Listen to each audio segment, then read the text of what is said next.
மே 26 திங்கட்கிழமை. தாவீதின் கூடாரம்.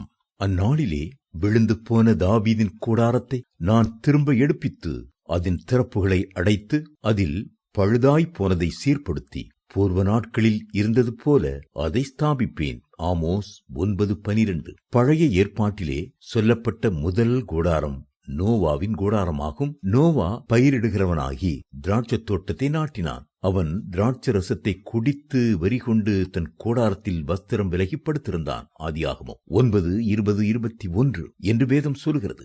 லோத்தின் கூடாரம் சோதோமுக்கு நேராக போடப்பட்டிருந்தது.